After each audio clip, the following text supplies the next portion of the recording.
Well, today is one of those days that I think everybody has. Nothing is basically working out. The camera angles were not working out, the light was not working out, anything was working out. Well, I mean, it is what it is. Some days it will happen, some days it will happen. Basically.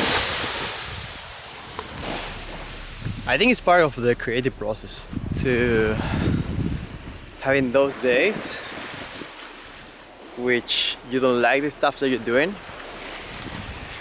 For me, it's like whenever I'm filming, I'm have something in my mind that I'm like really focused. I want to get that shot, and then everything changes once you start like flying the drone. That decision is not yours anymore, and then you start seeing other stuff. Is the good thing about it. I see another stuff that you didn't even knew that it was there. I think that's a really cool, beautiful part of doing this kind of content, or at least like flying the drone just for fun.